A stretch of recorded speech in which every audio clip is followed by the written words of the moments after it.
as a mayor and in my experience as a government official, I am not an expert to talk about disasters and typhoons.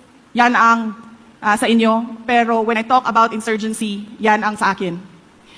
Because in Davao City, as a mayor, we were able to end the local insurgency in Davao City in 4 years during my term, my second and third term as mayor of Davao City. And it all started with 2 deaths. Ang unang namatay nang ako ay mayor ay si Larry. So, I was mayor, I was pregnant, that was 2016 or 2017. And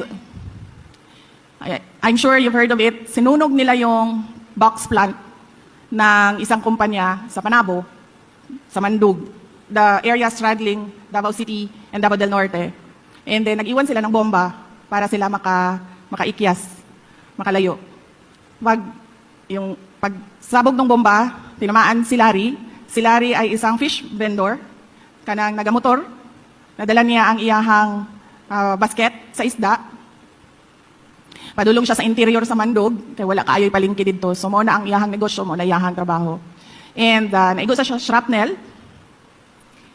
And wala pa ko kabalo, nga dunay namatay. Niadto ko. And then there, when I went there, I learned nga dunay namatay. Dunay naigo. And then I said, asa siya? And then they said, didala siya sa hospital. And so I went to the hospital. And then naabtan ako siya na ginatabang siya sa emergency room. And then, nang tanong ko sa nurse, anak ko, ma'am, kinsay kauban niya? Sinong kasama niya? Ang sabi nila, wala siyang kasama. Iniwan lang yan siya dito ng emergency rescue. Sabi ko, saan ang gamit niya? Binigay nila sa akin. Hinanap ko yung cellphone.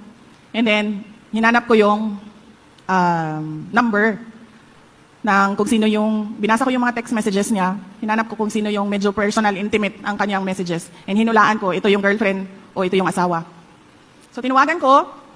And then tinanong ko siya, kasi ang message niya was, I love you, happy anniversary. On that day, it was his wedding anniversary. Tinawagan ko, tinanong ko siya, ma'am, kilala mo si Larry?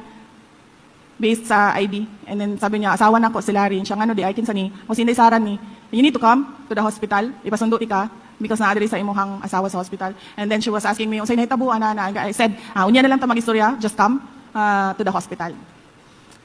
And then he died. Wala siya natabang. And then I had to talk to her again sa asawa. And then I said, I'm sorry nga namatay ang imuhang bana. And then, doon nami isa pa ka patay. This time, in our Paquibato district. This is the last stronghold of insurgency in Davao City. I do not remember if it was an operations or an ambush, but junior officer of the Armed Forces of the Philippines died doon sa Paquibato. And then, he was not from Mindanao. He was from Antique. So inayos namin, pumunta ako sa funeral home. Tinanong ko sila, naayos na ba yan? Okay na daw lahat. Ibalik nila yung ang patay nga lawas na doon na sa Antique, iatod na sa ginikanan, anak ko. May I talk to the parents? Because he was single, wala siyang asawa, walang anak. Sabi ko, pwede ko bang kausapin yung nanay?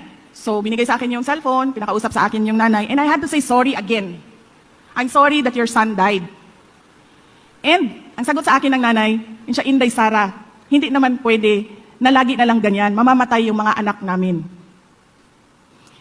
And after that conversation, I thought to myself, bakit ako ang nagsasorry? Ako ba ang terorista? Ako ba ang gumawa ng bomba? Ako ba ang bumaril kay Jay? Bakit ako ang nagsasorry? So what I did was invest all my effort into a program that we call Peace 911 in Davao City, and address the problem doon sa Paquibato district namin.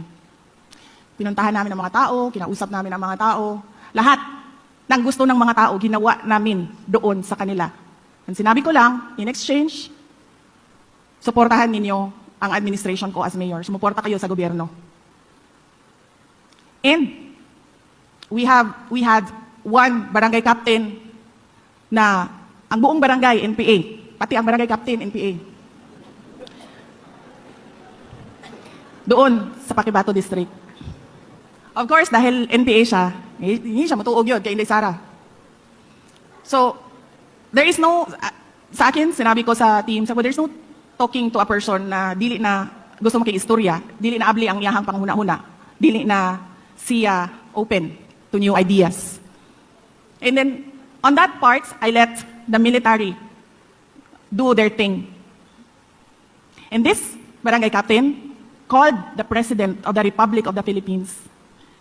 And he said, they call him Mayor, Mayor, si Kapitan, kuan ni, kay nomdom ka na ko, di ba amigo man ta, dinhi, ako sa barangay kuan, nakabisita ka dinhi sa amua, na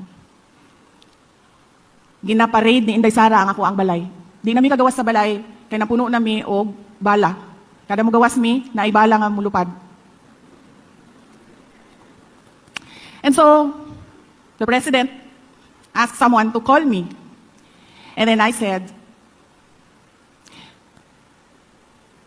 kung gusto niya mag-mayor ulit ng Davao City, I gladly give this position to him para siya ang mag-decide kung anong gagawin dyan sa Pakibado District. Tell that to the President.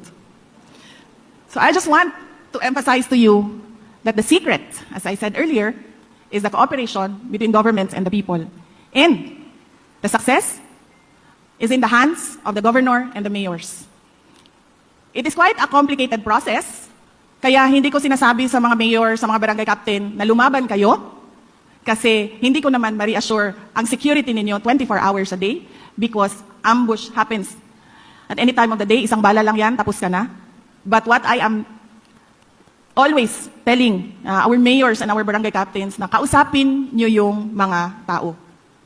Nandyan sa kanilang mga kamay ang sekreto kung paano mawala ang suporta nila sa mga NPA.